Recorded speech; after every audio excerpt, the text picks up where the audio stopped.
প্রিয় ছাত্রছাত্রীবৃন্দ, আমার চ্যানেলে তোমাদের সকলকে স্বাগত জানাই। আজ তোমাদের সামনে যে প্রশ্ন উত্তরটি এনেছি সেটি বাঁকুড়া বিশ্ববিদ্যালয় দর্শন তৃতীয় সেমিস্টার মেজর MJC4 পাশ্চাত্য দর্শন।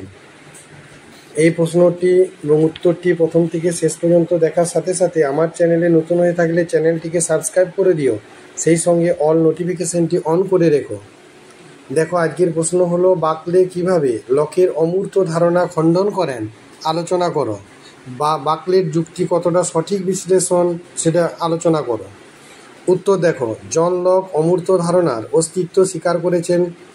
তিনি মনে করতেন বিশিষ্ট বস্তুর অস্তিত্ব থাকলেও মন একাধিক বিশিষ্ট বস্তুর ধারণাকে পরস্পরের সঙ্গে তুলনা করে অমূর্ত সামান্য ধারণা গঠন করতে পারে।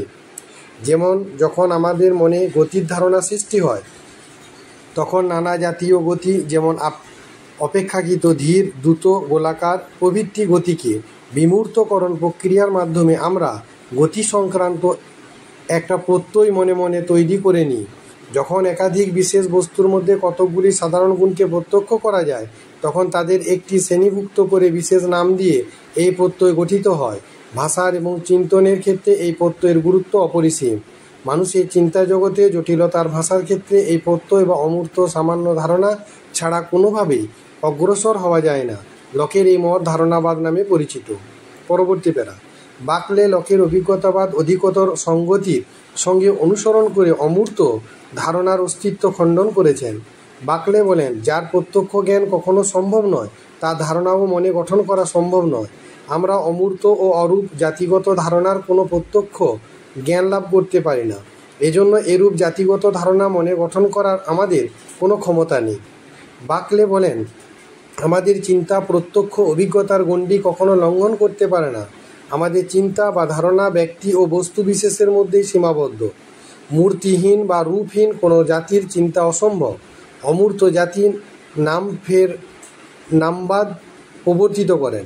সাধারণ জাতিগত ধারণা কি বহির্জগৎ আর কি মনোজগৎ কোনো স্থানে থাকতে পারে না, তা নাম ছাড়া আর কিছুই নয়। যখনই আমরা মানব জাতির কথা চিন্তা করি, তখনই তার মধ্যে কোনো পুরুষ বা স্ত্রী, কোনো বর্ণ বা রূপের মূর্তি সেই জাতির প্রতিভূ হিসেবে নিহিত থাকবেই। কোনো বিশেষ ব্যক্তি বা বস্তুর মূর্তি বাদ দিয়ে নিছক অমূর্ত ধারণা গঠন অসম্ভব। বাকলে সাধারণ ধারণাকে সম্পূর্ণরূপে অস্বীকার করেন না, কিন্তু তিনি অমূর্ত সাধারণ ধারণা অস্বীকার করেন। তাঁর মতে অমূর্ত সাধারণ ধারণা গঠন সম্ভব না হলেও একই জাতীয় অন্যান্য বিশেষ ধারণা সংকেত বা প্রতিনিধি রূপে কোনো একটি বিশেষ ধারণাকে বা নামকে ব্যবহার করে সাধারণ ধারণা গঠন করা যেতে পারে।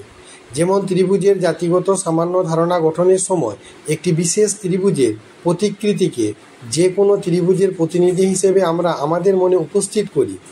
এইভাবে প্রতীকের সাহায্যে সামান্য ধারণা গঠন করা যায়, এবং প্রতীক হল কোটি বিশেষ বস্তুর ছবি মাত্র বা নাম বিশেষ, বা যা সমগ্র জাতিকে নির্দেশ করে। কোনো নামহীন অমূর্ত সাধারণ ধারণার অস্তিত্ব অলীক কল্পনা মাত্র। বাকলের মতে বিশিষ্ট ধারণাই আমাদের চিন্তার বিষয়বস্তু। সামান্য বা জাতি স্বয়ং অস্তিত্বশীল নয়, কারণ এদের অনুরূপ কোনো মানসিক চিত্র গঠন করা যায় না। বস্তুত বাকলের অমূর্ত ধারণার অস্তিত্ব খণ্ডনের মূল উদ্দেশ্য হলো এটাই দেখানো যে অপ্রত্যক্ষিত জড়বস্তু এই রকমই অমূর্ত ধারণা যার কোনো অস্তিত্ব নেই। সমালোচনা।